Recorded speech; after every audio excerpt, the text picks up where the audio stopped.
Zalman, first I'd like to thank you for meeting with us today and talking about your experiences. We'd like to talk with you about psychedelics and the role they have played in your life. First, want to ask you just a couple of basic questions. How old are you now? 73. 73. And you are you're a rabbi. For how many years? Since 1946. Oh my. Okay. And where did you study? At Lubavitch Yeshiva. Uh-huh. And those were my sacred studies. Lubavitch is a seminary for Hasidim, and it was the one who did most contemplative work. In other words, most other yeshivas, you study Talmud and the legal codes. In Lubavitch, there was a great emphasis on meditation and prayer along with the other things. And that was very important to me. When you were a young man, or even a teenager, what drew you to this particular perspective? The best way I can put it is how my daughter later on said it. She said, Abba, when you're asleep, you can wake up, right? And when you're awake, can you wake up even more? And the drive, the urge to wake up even more was something that I can remember ever since. I was very curious about things. And my curiosity was, besides the physical stuff, was always into why are these people doing such and such religious or spiritual things? And what is it that they get out of it? And I want to be in that number. Yeah. Zalman, do you come from a family in past generations of rabbis? No, but my grandfather was a shochet.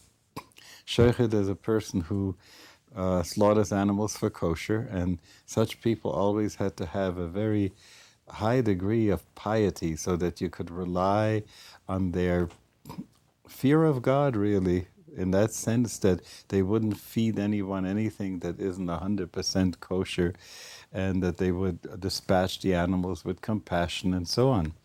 And so that's where the name Schechter comes from. It means shochet, somebody who does that. So my grandfather did this, and then the great-grandfathers on both sides did that. And that was a very honorable profession in the shtetl. Did you recall as a boy being drawn to the spiritual life? When I was in Vienna, you got to remember what Vienna was like during the years before Hitler annexed Austria. It was a city in which you had, I went to a Zionist gymnasium, that's a high school, and in the afternoon I studied Talmud in a very orthodox place. On Shabbos morning I would go to services. Early Shabbos afternoon I was with the labor Zionists, and when Shabbos was closing, I hung out again with the more orthodox people, and what they were doing at that time, the chanting, the singing, and the teachings of Torah that came across, that attracted me a great deal.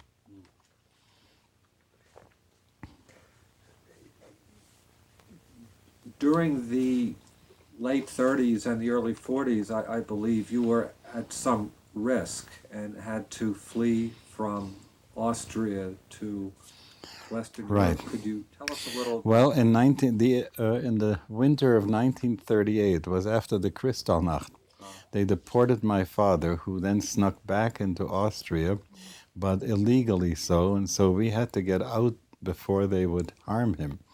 We crossed the border into Belgium illegally, and it was an awesome thing going between the mines of the Siegfried line and the Maginot line and getting across safely, and then coming to Antwerp.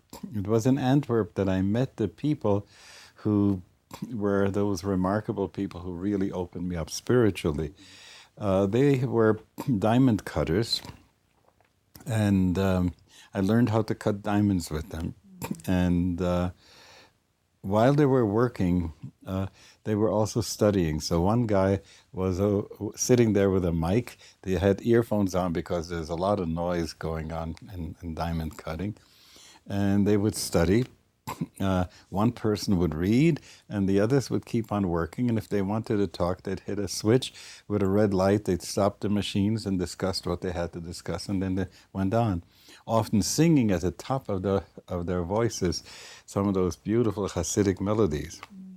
They initiated me into that way of Chabad Hasidism, the contemplative Hasidism. So then later on, when we had to flee Belgium at the Blitz, and we were interned in France in 2 internment camps, by the time we got out, we came to Marseille, and this is where I met the person who became the Lubavitcher Rebbe, who recently passed on. He made a fantastic impression on me in the way in which he talked about the evolution of consciousness and life. And I met his father-in-law later on, who was his Rebbe, and he became sort of my spiritual master, Rabbi Joseph Isaac Schneerson, with whom I had many private encounter for guidance. And it was he who sent Rabbi Shlomo Karlebach and me out to visit various university campuses so that we might inspire students for spiritual things. Is that in the 50s or the 60s? That was at the end of the 40s, because he died in 1950. And about that time, I began reading a lot in psychology and came across Aldous Huxley's Doors of Perception. And everything that he described was so interesting to me and so close in a way to what came out of the Hasidic tradition. The levels of consciousness, the worlds in which one can go, what soul was like and what consciousness was like. So it was very important for me to, I was curious. And I was going through all kinds of phases at that time. One phase in which I was studying was in Hinduism, another one Catholicism. And so it happened that by the time I got to do my master's work, I was in a group together with Walter Pahnke at Boston University, and Howard Thurman, who was my mentor there, a remarkable person. He was also the teacher of Martin Luther King, was the one who, with whom we had these conversations in classes in psychology of religion and so on. And there was a Dr. Max Rinkel, who had gotten the substance from Sandoz at that point. And I wanted him to give me some so I might try it out. And he didn't think that I had a protocol, but Wally Pahnke by that time already had his MD. And he also didn't get Sandoz from Max Rinkel.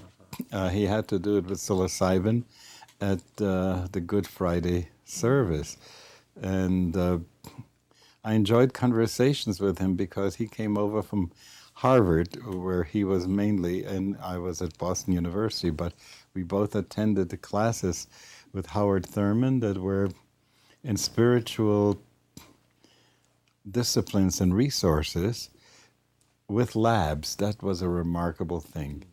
Very seldom do you find teachers in the humanities and religion who will offer labs.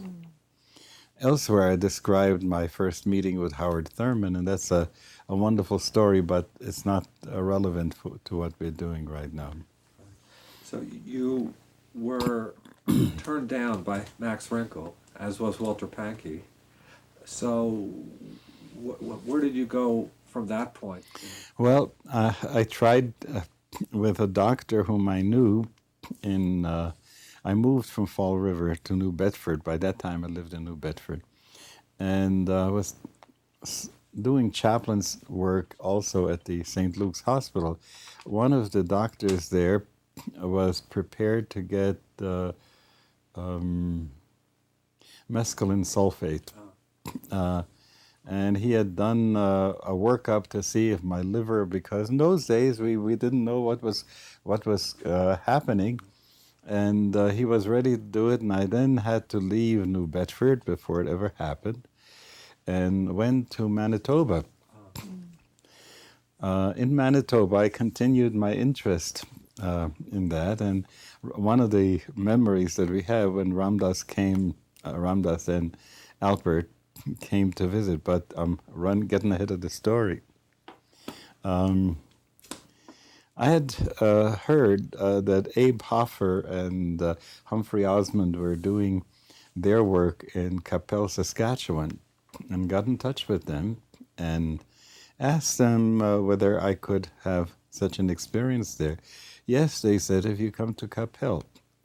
I did some checking, and I wasn't particularly interested to go to a crazy house to get opened up. In my mind, I said, this is like doing major surgery on a dunghill, you know? I don't need to pick up all that psychic stuff. A friend of mine introduced me during those years to Gerald Hurd. And so I had a conversation with Gerald Hurd, who agreed. He says, don't go there. I have some friends at Harvard, he said, and he told me about Leary and Albert. And time out. In the meantime, I was doing some work with Jewish teens at a camp, Ramah, in Connecticut. And my job was to be that's their word, religious environmentalist, which meant that I had to care for the spiritual environment that was there. And much of what came out later on as part of the Jewish catalog happened in that camp. The camp director was very open and friendly to what I was doing, and we had a scriptorium, so the kids, you hear the Catholic word in there, so the kids could write mezuzahs themselves on 3x5 cards. And we had a talisarium where they sewed up their own prayer shawls, and we had a meditation space. And we had a hermitage. Every day, another one of the kids was walked down by that group to that hermitage to spend 24 hours all alone, just with their prayer gear and a journal. And that was wonderful. So I had a chance to experiment with these things and took the kids on a trip through New England synagogues and other houses of worship. And I had known Sri Gayatri Devi, Mataji, from before at Cohasset, Massachusetts, which he was mentioning. So we got there with a whole bunch of kids, and 6 a.m, because I wanted to get into the puja, to the services, so the kids could see what that's like and pick up the devotional thing. Because when you see the people in your own religion do it, so it doesn't impress you as much. But when you see people elsewhere doing that too, then you get a different take on what spirituality is.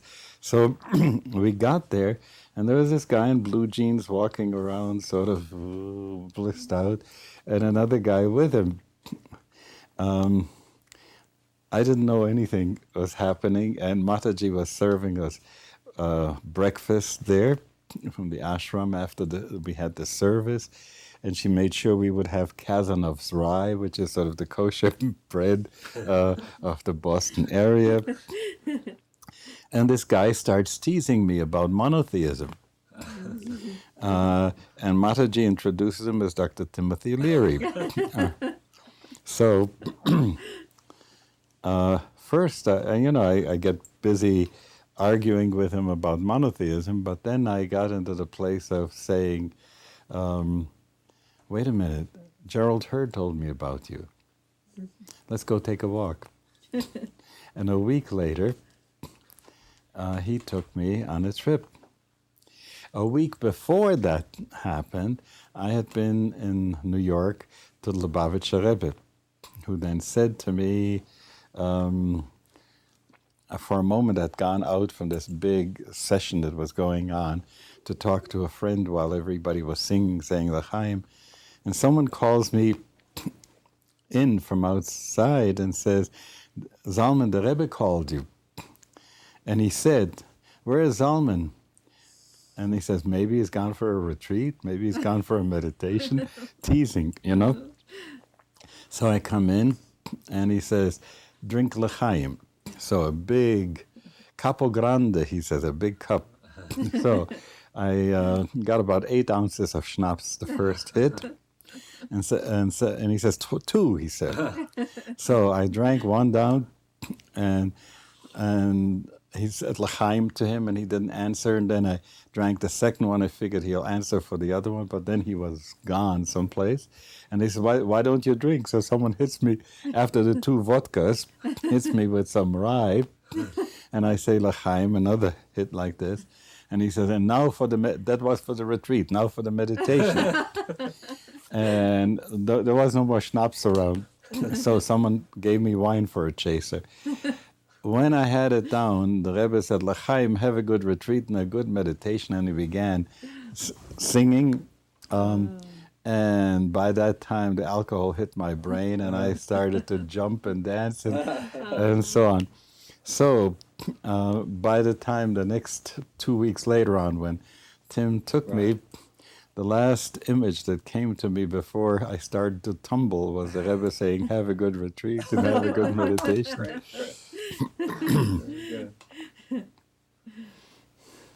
So it was Tim Leary who took me the first time. Took you the first time. He actually joined you, participated with you. And the remark, yes, it was Timothy Leary who took me the first time, and I asked him what, first thought, maybe you need some material for something that you're writing about. What should I pay attention to? He says, never mind. He says, there's only one thing you need to do. Trust your travel companion and float downstream. Okay? And so that's what we did. And a remarkable night happened. It was done at the ashram, so you can understand how different it was than doing it at a mental institution. And it was just remarkable. Mataji came in a couple of times and said, my dear boys, have a good flight of consciousness. Great. Is Mataji the woman you talk about in the article? Is that the woman? You said that there was a woman there. Yes. I was wondering who that was. Yes, yeah. yes. In those days when we put that out, we weren't ready to mention her name, but she's already gone to the other side now too. And there were lots of other people who came to Cohasset and had their experience there. In fact, her whole ashram went in order to be able to understand. You see, Ramakrishna had once said to the people, if you want to understand, I can't talk to you about these things. He said, it's like one hemp smoker talking to another. Like if you have ganja, then you understand what the ganja experience is, and without it, he says, try and talk, and it won't penetrate. You won't get it. You gave such an excellent description of that first experience in the article, and I was wondering if you could say a little bit more about it for us. Well, first I want to say that a remarkable thing happened, that even before the substance was taken, I already had a sense of being in that place. On the way, driving up to Cohasset, I was chanting Tato Amazi Om Tat Sat, and chanting my things, and brought along some tapes so that, and I was thinking about Martin Buber and I Am Thou, and beyond I Am Thou. Is there something beyond I Am Thou So I had already gotten into that monistic set. You get setting. Well, the setting was extraordinary, the chapel of the ashram. So to have this psychological set, and in that setting, what was curious to me, I had read before that time,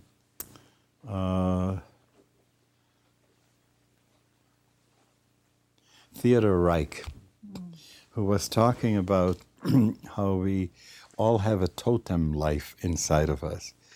And he described the Jewish totem being a sheep. And Leary certainly was a cat, a tiger, how he moved around. At one point in the thing, I looked at him and I saw him as a tiger and myself as a sheep, and said, if you're hungry, you can eat me. It didn't matter. The whole business of the paranoia wasn't there. So that was a very wonderful, wonderful journey. It wasn't, I had subsequently some other ones where there were descents into hell and winding up on Salvador Dali's cross of St. John. That was a little bit harder. But that one was just wonderful.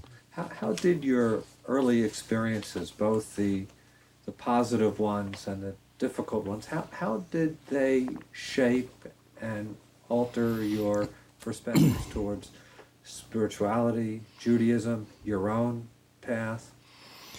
There is a point in which the wonderful thing of the psychedelics was the mind move, the recognition of the fluidity of consciousness, that it wasn't my reality maps were no longer absolute. I used to have absolute reality maps in which I figured that I had it all together. If I just thought of things in this way, it would be clear. But I could see how all cosmologies are heuristic. Depends what you want to do. And that was very important to me, because then I could get into, I want to see the universe from a Christian perspective. I got it.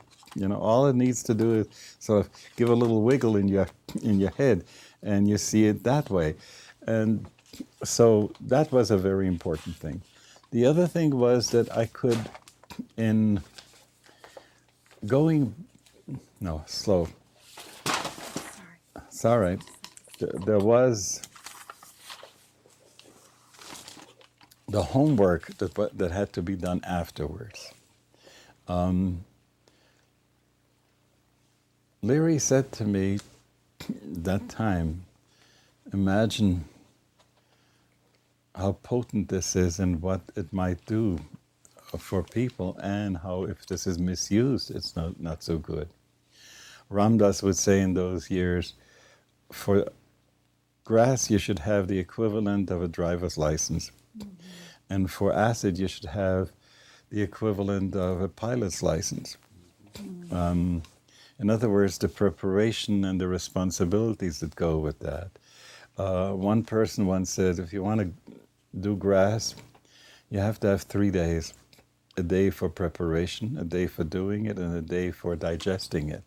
If you want to do acid, you have to have a week, 3 days of preparation before, and 3 days of doing your homework afterwards. The thing of, you see, everything happens so fast in this experience, and so many worlds are being traveled through. And if somehow there is no womb made for the seeds that are received at that time, and these need to be nurtured so they could grow. So one had to do a lot of contemplative homework. Where was I? What did I see? And what meaning did it have? And what does it demand of me? So the homework is really important. People, when that report that you saw in the Ecstatic Adventure, which you referred to, was first given to a group of rabbis. And this was, we had to re-edit it, so we took out a lot of the Hebrew and so on. But this was a group of rabbis who met in Oconomowoc, Wisconsin. And in those years, we did something that wasn't usual. We met as not as rabbis, not as Orthodox Conservative Reform. So there was a group of people who were interested in theology, and over the spectrum, there was not too big a group. And we shared expenses, had an expense pool, and we met there and read to each other our papers that we somehow didn't dare to give elsewhere for peer review, for discussion and understanding. And so after I had that experience with Tim, I wanted to give them that report, and I gave them that report. When we were discussing how to integrate this, one of the people asked me, well, if this was such an important experience, did it make you into a saint overnight? I said no. But then I asked him, tell me, what would you call the paradigm of the great revelation? He said, Mount Sinai. So I said, that's good. And 40 days afterwards, they worshiped the golden calf. So the moral homework that has to be done is not the result of the experience. The experience only opens you up to greater vision. When you have the vision, you have a burden that you have to carry that vision out. In other words, it makes demands on you. But you can also ignore the demands.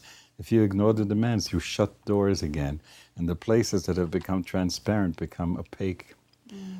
So the homework, in order to keep the transparency up, the homework is very important.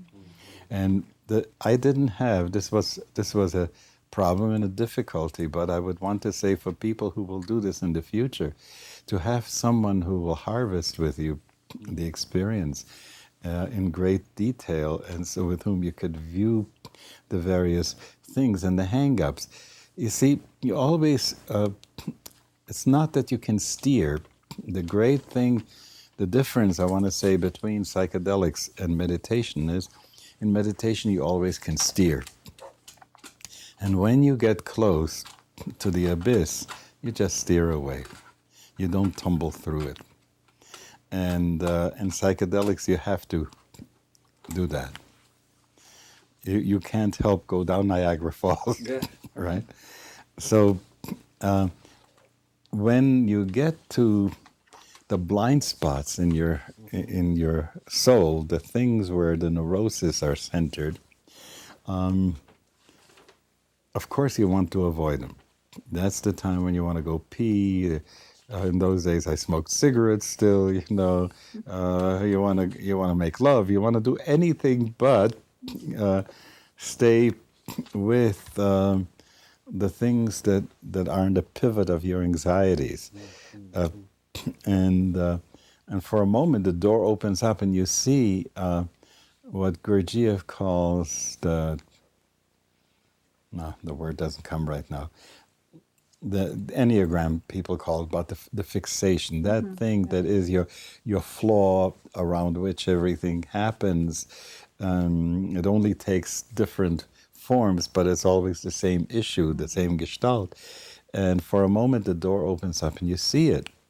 And if you have someone with whom you can talk this over and it becomes really helpful. I didn't have that, so it was for me taking time out and thinking about it and so on. I'm sorry I didn't keep a journal for that. I wasn't into journaling at that time. Did you bring back to the Lubavitcher Rebbe talks, like discussion about your LSD experience? Yes, I told him about it. In fact, I had the hope that he and I would do it together. Forget it. But the nice thing was that he never poo-pooed it. But then he kept on saying, and it's just an experience. And just remember it's an experience, okay? Now that's a remarkable thing, because for us it was always like a theophany, you know? Yeah. But then I remember there was this cartoon someplace, I think in the Village Voice, just the same old cosmic truths, you know? In other words, after a while, the experiences seem to be less momentous. There seemed to be a need to wait. I felt in those years that it was important to have at least twice a year, once before Yom Kippur and once before Passover, sort of spring and fall around the equinox times, to have an experience and go and check out what's doing there. So would you say that the use of psychedelics would not be considered inconsistent by the Hasidic tradition? Well, it depends whom you're going to ask. Remember, the question was whether Hasidim would consider psychedelics okay or not okay. I don't think that you can ask this question in general. Remember, just as when we try to understand the difference between the Kshatriyas and the Brahmins were grass and the Kshatriyas were alcohol. A lot of stuff that happens in Lubavitch is vodka. And so vodka people don't like the other kind. I remember once coming to a Hasidic Farbrengen, and they were having vodka, and I had brought my pipe along stuffed with some good stuff. And you want to have your high, you have your high, I want to have my high, and so on. But by and large, in the open scene, this wasn't so. In the hidden scene is a different story. Now, without naming names, and I can't do that now, to implicate folks, I understand that there are some seminaries where groups of people look at the texts from that perspective, in other words, to see it through grass. And when I go back to the times in Millbrook, when they were doing the psychedelic Tao King and the Bardo Todel, the Tibetan Book of the Dead, so they were saying, let's go through all these texts under the influence of those drugs and see what they look like, and then rewrite them, recast them out of that experience.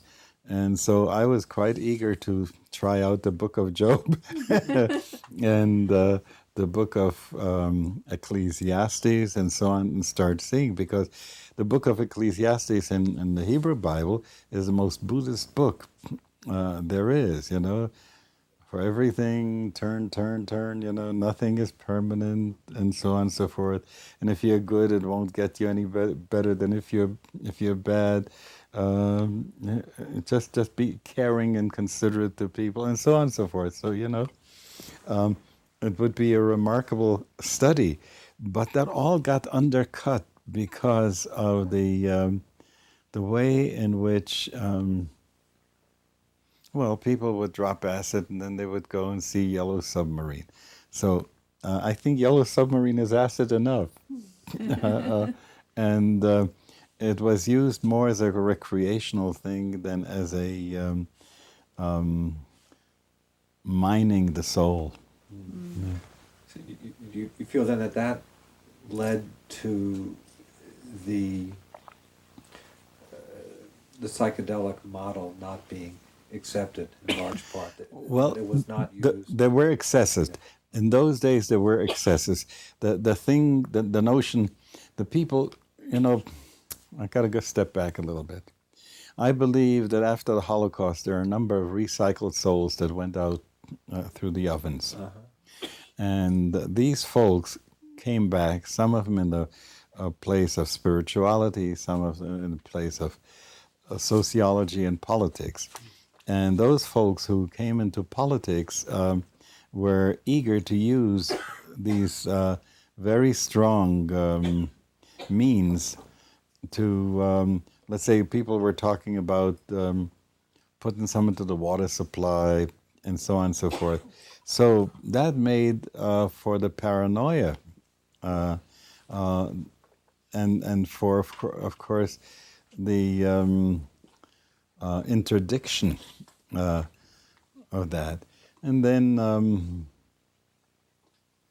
what was the name of that radio commentator whose child committed suicide? Art Linkletter, right?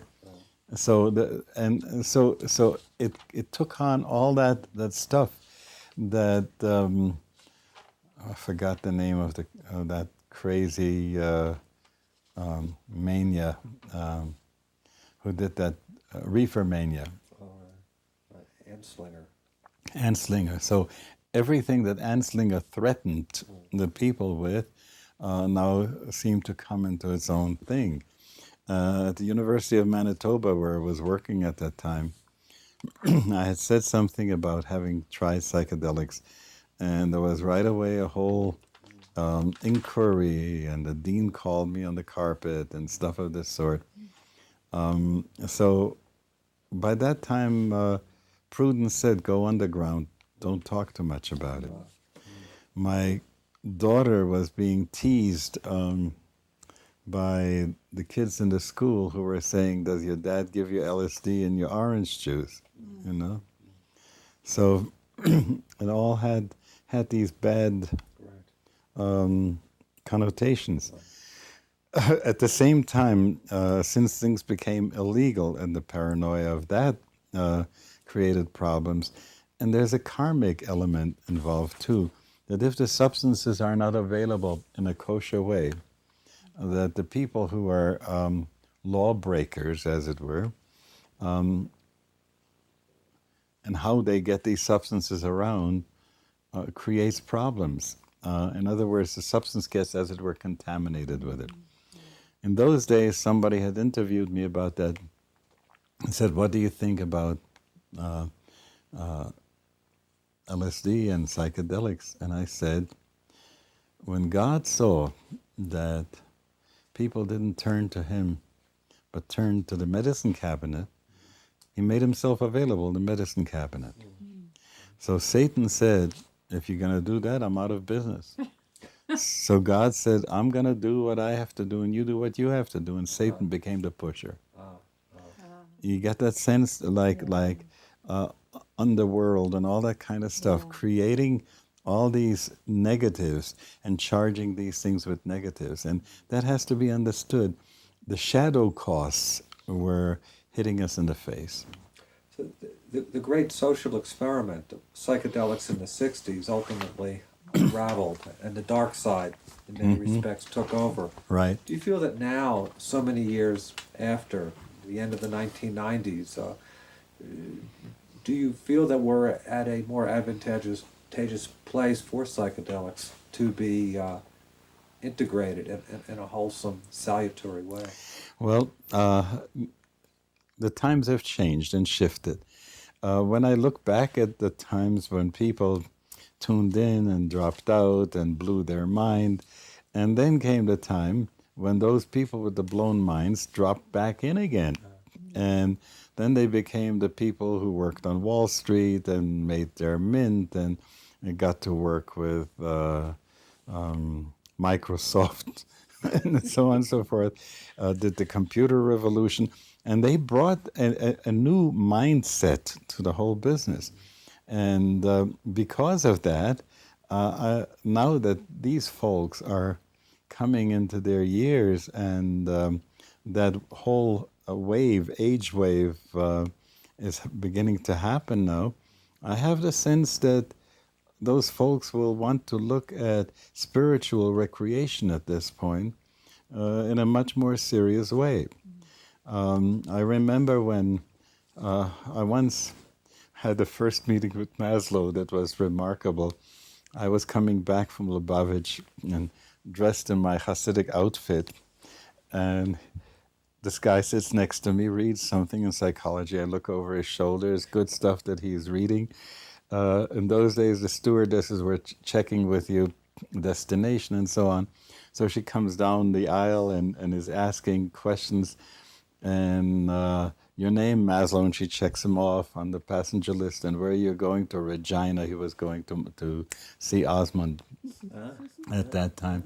And then he turns to me and says, in Yiddish, Sie will wissen, was ist euer Name und wo hin fort. And I answer in English, and I said, your name is Maslow. Are you from Boston? He says, yes. Are you Professor Abraham Maslow? He says, yes. So we start a conversation about third force psychology, which later on he had written about in his journal. I mentioned to him peak experience in psychedelics. So he says to me, it's like taking the cable car up to Mount Blanc. It's not quite fair. Okay? All right. But later on, he went to Shanti Nilaya after he had his heart attack. And it was Ramdas who took him so that he was able to take a glimpse, take the cable car because he could no longer climb the mountain himself. And it was part of what made him move from humanistic to transpersonal psychology. That was a remarkable pivot for him. I think that's important to know too. So the reason why I'm bringing this anecdote in is because I feel that what Maslow tried to do, figuring, I don't have much more to live. I want to see what's doing beyond the physical. That this is something that's going to happen for the people who are the boomers now coming into their time. And I think they will do this with a lot more responsibility. And I feel that homes, for the aged, if they were to be able to create a program in which people would be able to do their saging, eldering, and as part of their preparation, be able to let go of the outworn cosmology and embrace the Gaian understanding. And I don't think we would have come to the Gaian understanding of the planet if it hadn't been for psychedelics. Two things happened. One is that we saw the picture of Earth from outer space. Over there you see on the ark, I got this UN flag there. Because I think that this, the picture of Earth as seen from outer space is the most powerful icon of our day.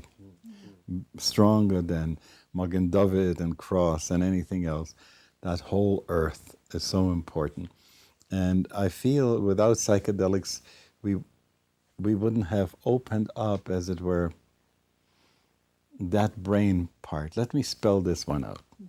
When we talk about having the reptilian, the limbic, and the cortex, and that's only 15% of our brain capacity, and I mean the connectivity that's possible. I believe that as we get older, we can ripen more areas of the brain, despite the fact that there are brain cells that are dying all along. But the connectivity is increasing. Remember that nun study that happened recently about that old nun in the 90s who had more plaque of Alzheimer's than would have killed another person, and she still was clear to the last day because her synaptic connections were very complex. And I believe that this is the place where we can format more of the brain for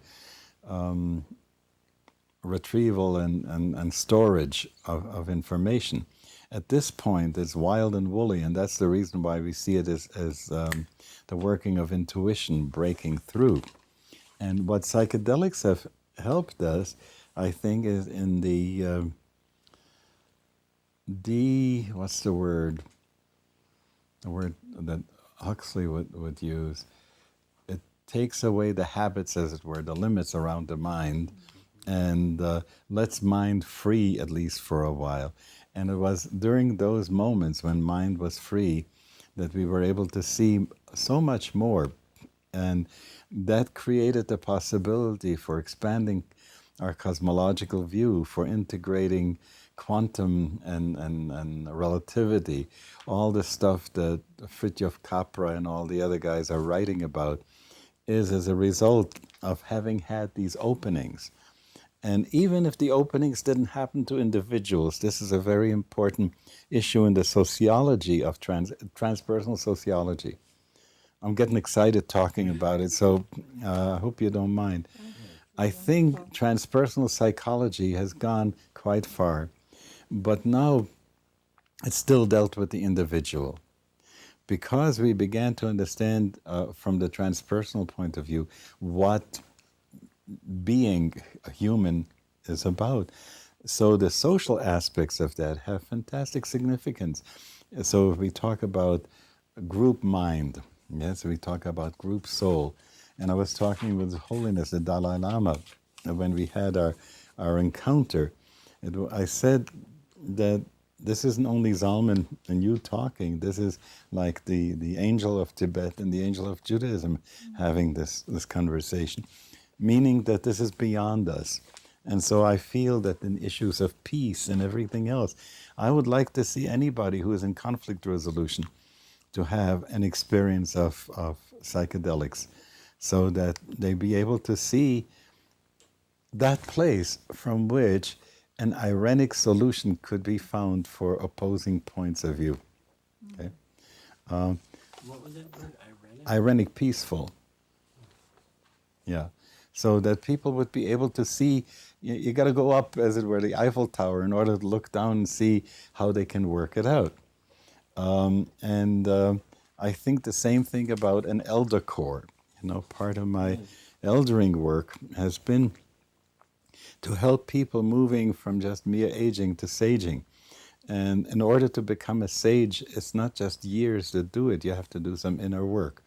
So my deep sense is that if we could get people to do that, opening up and to look at their life and have life review and recontextualize their failures and see how their failures have been the root of their successes in life and harvest their life experience, out of that such wonderful stuff could happen.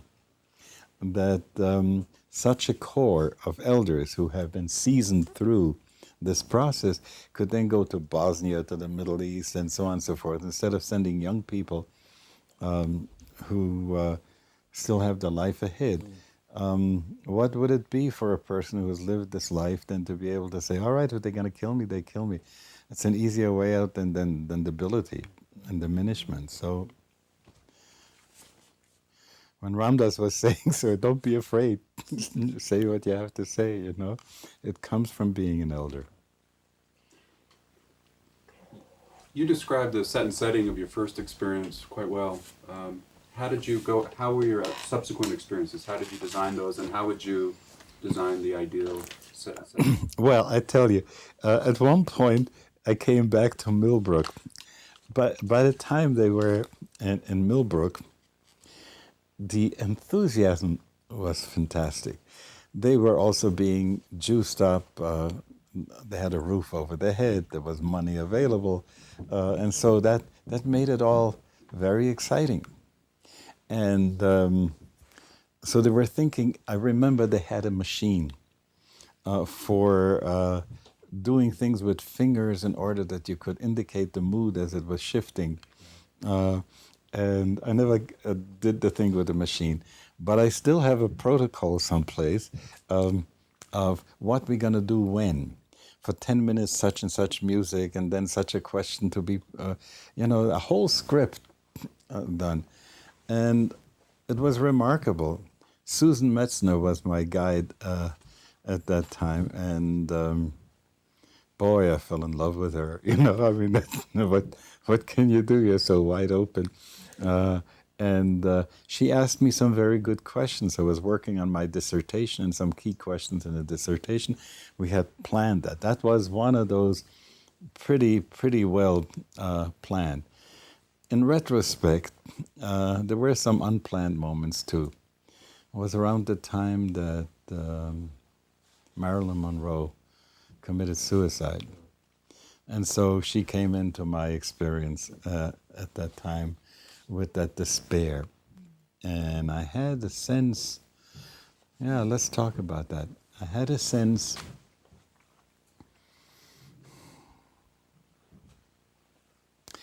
that for the first time in my life I understood why people would want to take downers. I was so stretched from being up there for such a long time and doing such strong work that I wanted already to be less conscious. I wanted to go to sleep. I wanted to get into that more dim, mushy way. We can't help that. Okay. Can we ask them to take their shoes off? Oh, why? Could you go upstairs and just say that this comes through, and if they could do it without their shoes on, fine. I doubt it. They have to do their Shabbos preparation. But let's see. Okay. All right. Thank you for caring for the technical aspect of that. But I think that's part of life. Whoever is going to deal with that tape will have to deal with that one too. All right. Where are we? Talking about kind of connecting a bit with Marilyn Monroe and feeling her Yeah. despair. Yeah, and getting into that feeling, and I think I'd want to work through depression this way. I think the issue of depression hasn't been mined yet with psychedelics either, and my feeling is that Mary Barnes and the work that she did with Joe Burke in England. I don't know if you read about that. Mary Barnes, an artist, and R.D. she Lang. Right. There's a play about them. And to go into that deep place of that kind of total dissociation, and to see what, and to look at that, I think one needs a lot of support doing that, and someone needs to hold hands. Let me talk about Salvador Roquette. Salvador Roquette was a person who took people to hell and back. I called him the most compassionate, cruel man in the world, The cruelty was that he made you meet your shadow, meet your death, meet your abyss, all that kind of stuff. Sometimes on acid, sometimes on ketamine. Later on, he did it in what he called convivials, without drugs. But it still was a very powerful experience. Did you have a journey with Yes, Salvador Roquette? but not on substance. I was with him in Mexico once when he did a convivial, and it was during the hot years of the Cold War, and it was sort of very clear. One of the exercises was you had to walk by and look into a coffin, and there was a mirror on the bottom of the coffin. You saw your own face in the coffin. And you had to write a letter because there were only 2 hours left in which you could live, and you'd have to experience that. So these were experiences that were, in some way, I wish that we would have all these documents of people's protocols of what had happened at that time, because I think it was very useful material for people who are going to dark places. At this point, I want to say something that I really would like to get us on the record. There was an issue about capital punishment. And in those days, you remember the little 3-inch reels that you had, that was before cassettes and tape recorders. And I had one in my car, and I was going to do an article, and that article, it never happened. But it was to be on capital punishment. That instead of killing somebody, to subject them to taking acid and seeing pictures that the police had taken of the crime. So that a person would then be able to see what did my victim look like, and on the acid identify with that, because the flip happens there. And I thought that would be both the best rehabilitation and the most humane way of dealing with that. And it hasn't, people haven't thought about this, but the Anslingers, if they think it's such a terrible thing, then let people have that experience that way. And I think that the rehabilitation that would come from that would be remarkable. Could you speak a bit more on what you learned personally from your own encounters with the dark side, the dark places? The dark places in those experiences told me that there was, in some way, no escape from them. There are times when you die every death in the world. I died every death in the world. I suffered every sickness. It all was coming through. And there was no way out but to bear it. And while being in that place of bearing it, I understood what Good Friday was all about in Christianity. I had the sense of that's the atonement, the at-one-ment and atonement at the same time. You experience that. This time I'm lucky, I'm me, but I could also be one of the Tutsis in Rwanda and suffer at this point. And since we are really deeply, deeply one, once I took morning glory. Boy, this stuff did my stomach bad things. But there I was, as it were, in a cave. And it was a sort of warm water, and everybody was sitting in this warm water in the cave. And some people were asleep, and some people were having nightmares, and some people were happy and looking around the cave. Every once in a while, I would take a dip under the water, and I see that under the water, we were all one being. And then I wanted to alert them, hey, take a dip and take a look. Stop having your nightmares. Take a look and see what's going on. And then they got angry at me for getting them out of their thing, and I lost it myself, and I got to see the whole cycle of one and many. We were talking a little bit about Noetic Sciences and the visit that I had with Willis Harmon. Tried to tell him about the eldering work and how important that would be, because they were also doing something at that time for altruistic work and a study of what moves altruism, and I felt that would work well together. Nothing much happened at that time. Another time I met him was in Philadelphia. He had come and given a talk at the Borderline Sciences meeting that was going on there. A wonderful woman headed that. She has now since quit, but this was a good thing for Temple University. Yeah. And then there was a guy, Young. Arthur Young? Arthur Yeah, Young. he was one of my mentors. A remarkable person who talks about a reality map of 7 times 7. Yes, fits the Kabbalah to a T. Yeah. I used to run his institute. Yeah? Um, Hi.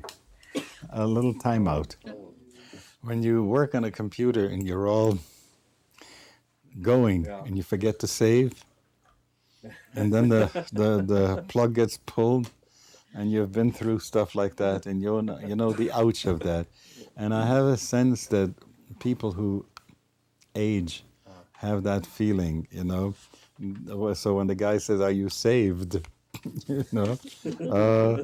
So you're saving me right now, and I get very excited being saved. Okay, what were you gonna say? I think Elise had a question. Well, the question I had is, on that first psychedelic experience you've talked about, and I think you've probably talked about this a lot, is sort of looking back at the ego and seeing what a joke it is, how seriously the ego takes itself. And then the key question that emerges out of that is, what is the purpose of the individual in this whole business? And I'm wondering if you could say something about that. Once I find that the purpose for individual life on this planet is that we are brain cells of the global brain. And the whole notion of reincarnation deserves to be reinterpreted. It feels as if it were to come now in terms of resouling matter. We see all of matter is constantly being recycled. And I have the sense that as matter now takes on another shape, it gets resouled again. And that each time, like in the experiments on artificial consciousness and artificial life, what is learned gets back into the system files, as it were.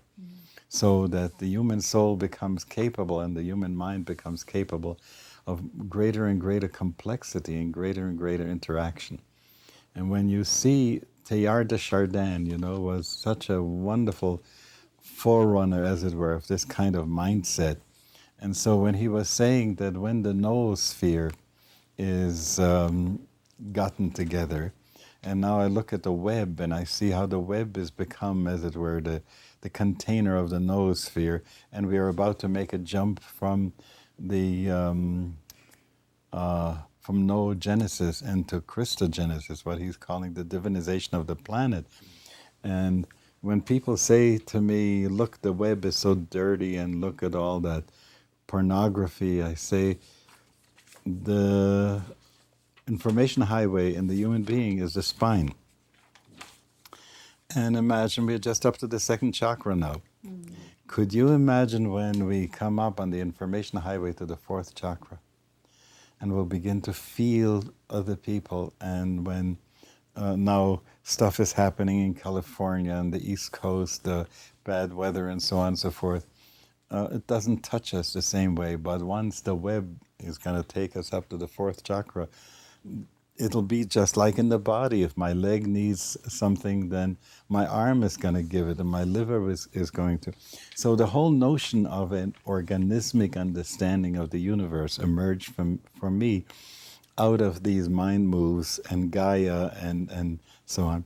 So I understand that the purpose of the individual is very much like Vonnegut describes in Cat's Cradle, when he says the Bokononian thing, remember that? Yeah. Lucky mud. Some mud was able to get up, some mud was able to become conscious. And lucky for us that we've had that experience of arising from non-organic to organic matter to conscious being, and to have had such a trip. And then to be able to say, and if that lets go, that's wonderful. And in a sense, it is necessary that every once in a while there should be a dissolution of this particular thing so that something new could become reconstituted.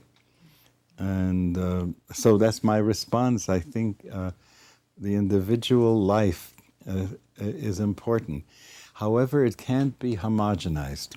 Just the same way, if I were to take a human organism and homogenize it, it couldn't live. The liver has to do liver, and the heart has to do heart, and the brain has to do brain, and Judaism has to do Judaism, and Christianity has to do Christianity, Tibetan Buddhism has to do, and we are each vital organs of what happens on the planet. So the contribution that we can make is to be the best and most noble self that we can be. Yeah. So I have a feeling that the shifts to which we are open, if someone comes and talks to me straight, like wanting to persuade me, all my defenses go up. There's no suspension of disbelief. But with aesthetics, there's always a suspension of disbelief. And so entertainment, for instance, when I say, imagine, and you enter into the imaginative thing, you don't feel so challenged. Imagination, I can do it, I'll wipe it out later on, what's the problem, And so you can try on, there's a trial shift of perspective that you can go through, and you do this each time you watch a movie or you see something on television, or especially in the theater when there are live people around. So there is that change of perspective. And I think if I were a rich man, you know, I'd like to do like a Disneyland for consciousness. If you've been to Epcot, yeah, remember doing that thing, going into the snowflake with the Monsanto stuff, or with the dinosaurs that Exxon had. And I think that one could take people through. We used to talk about the Eleusinian mysteries as being something that was facilitated with some kind of substance. As an elder of our society, how would you go about regulating psychedelics, as opposed to other drugs, or handling the whole drug controversy in general? First, Nadelman and I have had some good conversations. And I want to say that the whole drug policy is crazy. As if they hadn't learned the lesson from the Cold War, that the more money you throw at it, the more money the other side has to throw at it, and the more evil is being generated with it. And the fear, that comes around legalization and so on and so forth is absurd. It comes from a lack of understanding. It's also very clear to me that if you take young people and you expose them not to initiation, but to just dropping, wild experimentation. Let's compare it to sex for a moment. What would be if every male and female would have an opportunity to undergoing a sex experience with a seasoned mentor who would be able to initiate them into sacred sexuality, into a tantric way? What a difference that would make, Could you imagine, for instance, if we all were to, this brings us back to that meeting that we had, yes? That if all of us would sort of pray and put out healing vibes to the planet every time we make love. People do it all over the planet, what we would generate would be such a remarkable energy. And I feel the same way about psychedelics. My boy hasn't had an opportunity to do that. But I can't imagine a better person than myself to show him how to do it and to initiate him into the thing like a sacred initiation. And I think then the sense of and that can't happen when it's underground. It can only happen when it is sacramentalized. And most religions drive with a rearview mirror so that they can't see ahead. So therefore, they haven't begun to sacramentalize. And we are now in some conversations with some people around that, to having participated in peyote rituals, I see how remarkable a thing this is, especially when it's socialized. Because you see, I believe that solo meditation, as good as it is, isn't enough. We need to have socialized meditation. It's something that has to happen in an interpersonal way, so that each time we engage in spiritual intimacy, bonds are being made that are very powerful, very strong. And people who have engaged in spiritual intimacy, in some way this is spiritual intimacy, what we're doing right now. And that creates a bond, a very strong bond. So we can collaborate as a result of that, and it's a glue. Society has gotten very short fibers now, because since the Renaissance we have gone in the direction of the individual. So the point is that we don't have extended family, and there's single parent family, and a child divorces a mother. You get the whole thing of how brittle society has become. And the more we would be able to create socialized meditation, and so how important that would be, because it would strengthen the fabric of society and values could be transmitted. And if a grandfather would be able to do this with a grandson who is not an eatable enemy, could you imagine what that would be like if a grandmother would do it with a granddaughter? You were going to say something else about the last thing? Yeah. I had a question. You know, the epidemiological surveys are showing that in the last several years, more and more young people are being drawn back to psychedelics. What would you say to them at this point?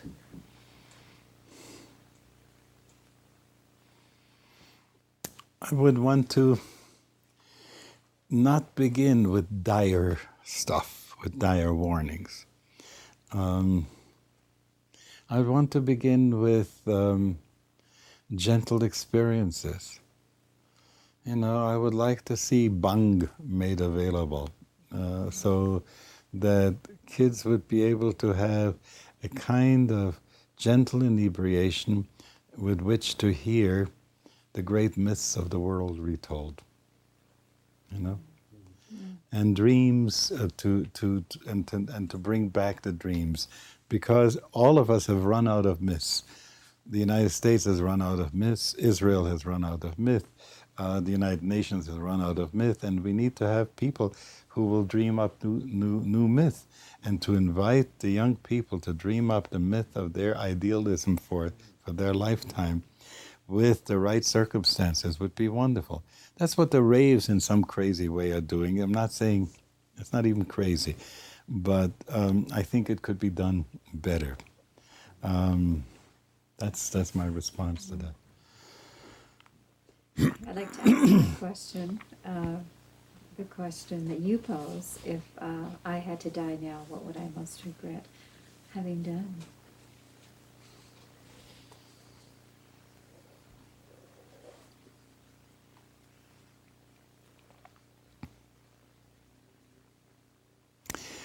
You know what?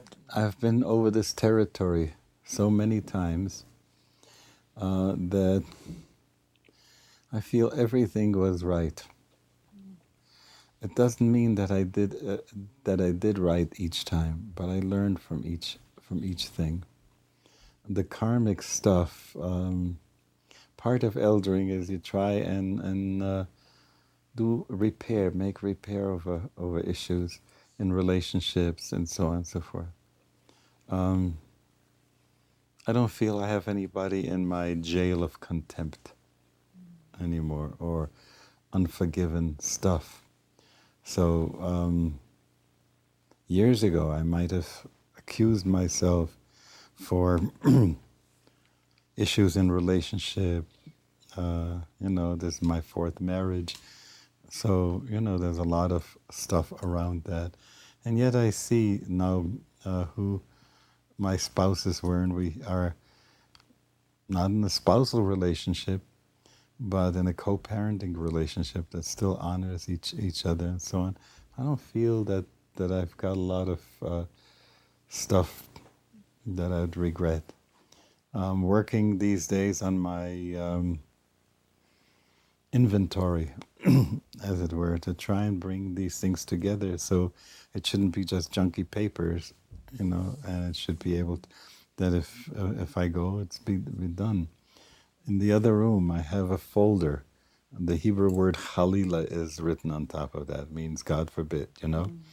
And cemetery deed and wills and copies of financial things and, you know, and who gets what, all that is there. So I don't feel so bad about going.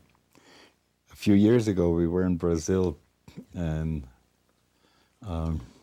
I had the opportunity to take a hang glider ride, and it was remarkable. You know, you jump off that huge cliff. I wasn't my own pilot. There was a guy. We did it together. But what a wonderful 15 minutes, just I'm Superman, you know, and experience that flight where there's nothing underneath me, you know, except what's underneath. No floor to the airplane or something. And how wonderful that was. And if I had lots of regrets, like regret pulling back, yeah, I wouldn't have dared to do it. So, It's kind of an interlocking question, and one is how would you imagine using psychedelics in the training of rabbis? And then the part that is no, don't leave it at that. You'll follow up in a minute.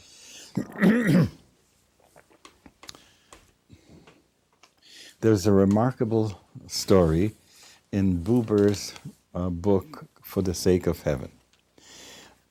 The great seer of Lublin, great Hasidic master, trained 150 disciples who became Hasidic masters after him. He has to leave town for a short duration, and so he takes one of his disciples and gives him one of his shirts and says, you are to meet the people and see the people while I'm away, you know, and deal with them, do the mondo, the yechidut, the encounters with them. And Buber describes how when the person came in to see him, he saw like incarnation, past incarnation, sort of in that person, to the root of that person's soul, and then was able to prescribe for him because he realized, you know, it's not merely a reaction to my last incarnation. One Hasidic master says, if you only know 2 incarnations, you can't really help people. You have to know beyond that, more than that. So my sense is that in the deep counseling situation, a psychedelic experience would be very helpful. The issue of motivation, you know, and inflation. Every public figure, and rabbis especially, I do my stuff, I get inflated. I think I'm the biggest big there is, you know. And if I begin to act out on the basis of my inflation, I cause pain to myself, to other people, and there's a lot of shadow stuff involved. So I think it is by being able to see both, like this master said, for me the world was created. It's in one pocket. I'm nothing but dust and ashes in the other pocket. And to learn how to balance that, I think that's a really important thing. So leading people in worship without having an understanding of what group stuff happens, if people can't do any mind moves, then I don't think they should be rabbis. And you don't learn to make mind moves until you loosen it up a bit, and I think that would be very helpful. When people have trained rabbis without psychedelics for a long time, what would psychedelics Add in a unique way? First of all, they would add a post-triumphalist point of view. Rabbis have been trained generation after generation with the notion that Judaism über alles, you know, all the other religions are not as good, not as important, and so on and so forth. And so have priests been trained that, let's say, Roman Catholicism is the cat's meow and nothing else is, and so on and so forth. And you can't come out of these experiences without a real sympathetic view of other religions. So I think for the ecumenical stuff, that would be important. And ecumenism was not part of the curriculum of rabbinical education in the past. Feminism, ecofeminism. I coined the word eco-kosher. To say that, for instance, something is kosher, let's say if I drank out of a styrofoam cup, it would be more kosher than of a glass that might have had some pork inside, okay?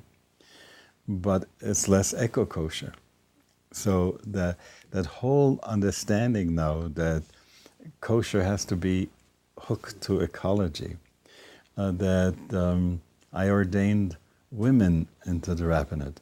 And my sense was that I didn't want to do it like some of the seminaries had done it, which created female eunuchs. In other words, you can be a rabbi provided you act like a male. The big issue was when I ordained my first few women rabbis, I sent them to Gayatri Devi. I wanted them to meet a person who can put out feminine spirituality without seductiveness. You get that? It's like an actress comes on, as it were, she's everybody's lover. Well, could you imagine a female rabbi, if she was reined in and only is like a female eunuch, just like a male, then the divine presence, which is feminine, doesn't speak through her. If, on the other hand, she comes on as seductive, then she gets into trouble and the people get into trouble, and that doesn't work. So I wanted them to learn from what is it to be this kind of person like Gayatri Devi was. Now I send people to Madhya, let them see what that's like, what such a person is like, because it is in this way that they can function better. So I think feminism comes in this way too. So all these things are addition to what was before. Next, up to the last 15 years, not one of the official seminaries, except, let's say, my Lubavitcher yeshiva where I studied, taught Jewish mysticism. They all were doing exoteric Judaism, and they didn't go any higher. I can't imagine a better way of introducing people to the worlds of Jewish mysticism, not to take him in a fundamentalist, literalist way, but to understand. When it says, for instance, one of the texts, remarkable text, Prophet Elijah opens the discourse and says, he's talking about God, but instead of talking about God, he talks to God. You want to listen, you can listen, Thou art one, and not just a number. Thou art the origin of origins, the cause of causes. No thought can grasp thee at all. Now, you get into a text of this sort with a liquid mind, and you understand what's going on. You hit it with a fundamentalist hard mind, and you don't get it.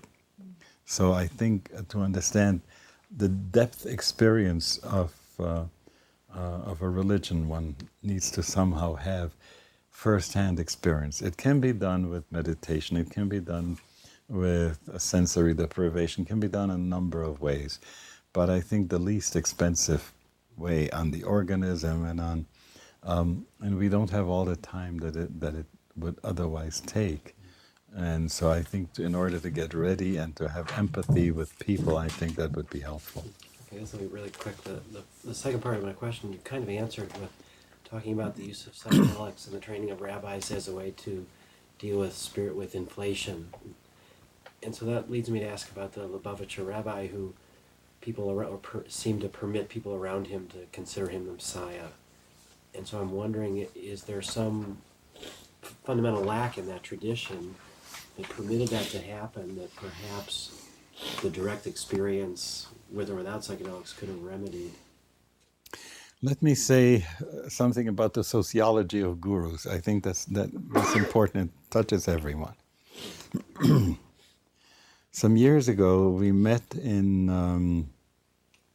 at Bennington College, was one of the first Omega things. And Pierre Vilayat set up the thing where we are doing Ask the Guru questions. One day is my time to preside over the thing. And I said, today, I don't want us to answer other people's questions, but I'd like everyone on the panel to say, what questions are you working on now? It was very interesting. David Steindl-Rast, David Spangler, and I told our questions, and the others proceeded to answer us. They couldn't get out of the mindset that I'm the guru. Now, the sense of social distance gets always enhanced in the guru chela thing, because one is a guru. And I just function as a guru sometimes. And there's a big difference to say that this is a function rather than this is an essential trait. Okay? Now, with the Rebbe, with Muktananda, With all those folks, it happened to be an essential trait, as it were. And the whole setup is to enhance that. The great part is that these people can give themselves to take the elevator up. The bad part is that they become not accessible models, but archetypal models. And as an archetypal model, the whole thing swells up, you know. So the other thing also, and I'm sad to say, he didn't have any children. You have children, they do something for you.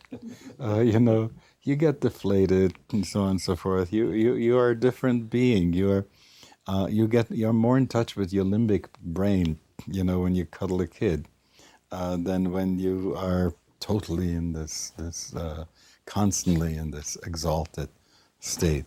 So the business of coming down and so on and so forth is family helps that.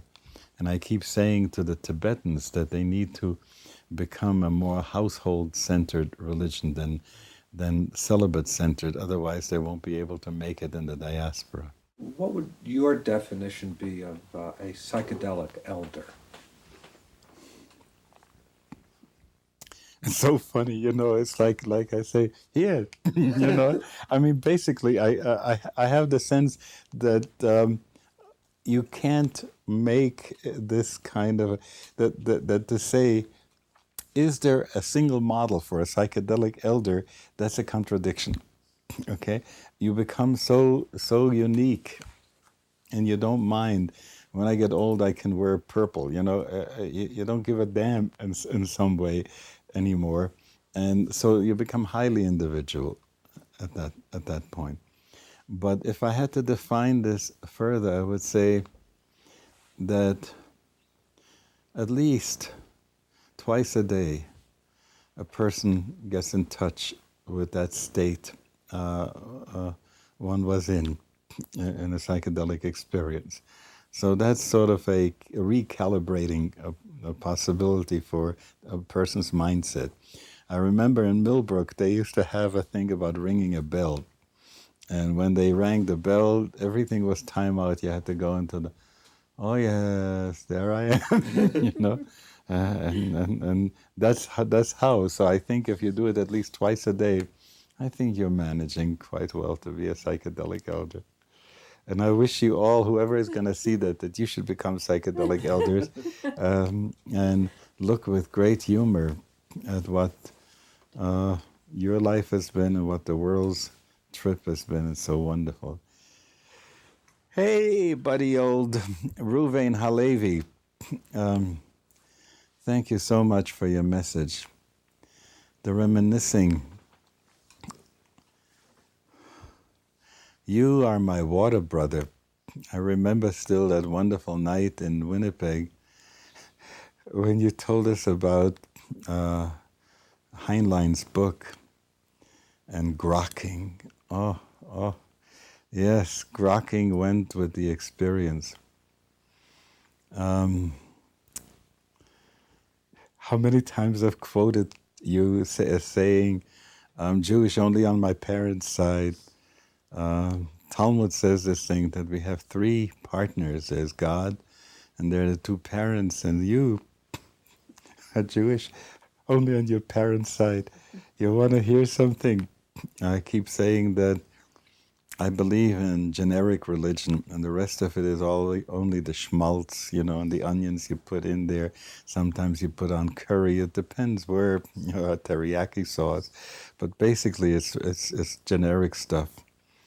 And you have been somebody with this big generic. Oh, thank you for that message. That sweet bhakti that's coming out in you is teaching even much more than your brilliant mind ever taught. So, and as for your arm, here's what I want to say. Misha berach avosenu Avram Yitzchak v'Yaakov, Moshe Aaron Yosef David, hu yevorach v'yerape es Ruvain Halevi. וישלח לו רפואה שלמה מן השמיים לרמ"ח איבו, שגיא טוב, רפואת הנפש ורפואת הגוף. השתא והגולה בזמן קורב ונאמר אמן. Ono Elno Refonolo, Ono Elno Refonolo. I send you blessings and joy and hugs. And yes, and I still hope that we're going to have time to hang out a little bit together, and who knows what else we're going to imbibe when we do. Well, that leads to my next question exactly, which is, to what will you turn to psychedelics in the future? For what kinds of experiences, or what needs do you feel for those tools, if any, and how do you envision your relationship with psychedelics over the next future? The best thing that I can imagine, I'm not hungry anymore. You know what I'm saying? I used to be hunting for experience and was hungry for, I want to swallow everything that's wherever there was consciousness, you know? I want to swallow stuff. I'm not hungry anymore. The thing that I feel I would like to use psychedelics is for uploading, for mentoring. I think that would be the juiciest way of doing that. I have... How do you see that? Imagine for a moment you get your doctorate, you have it all wrapped up, you know, and you're about to go and hang out a shingle, and you're going to do psychedelic stuff and so on and so forth. And you'd come, and you and I would find out what substance we'd like to take, and we would do something together in the right environment for me to show you what elders can do in preparing for their October of their life, which is a separate trip than the November, and certainly different than the December. And that I would like to do with somebody so that you can hand this on to other people. I think passing the baton psychedelically is what's of interest to me. Do you have a sense as to which substances, or? I think until I've done ayahuasca, I won't make any decisions. That's great.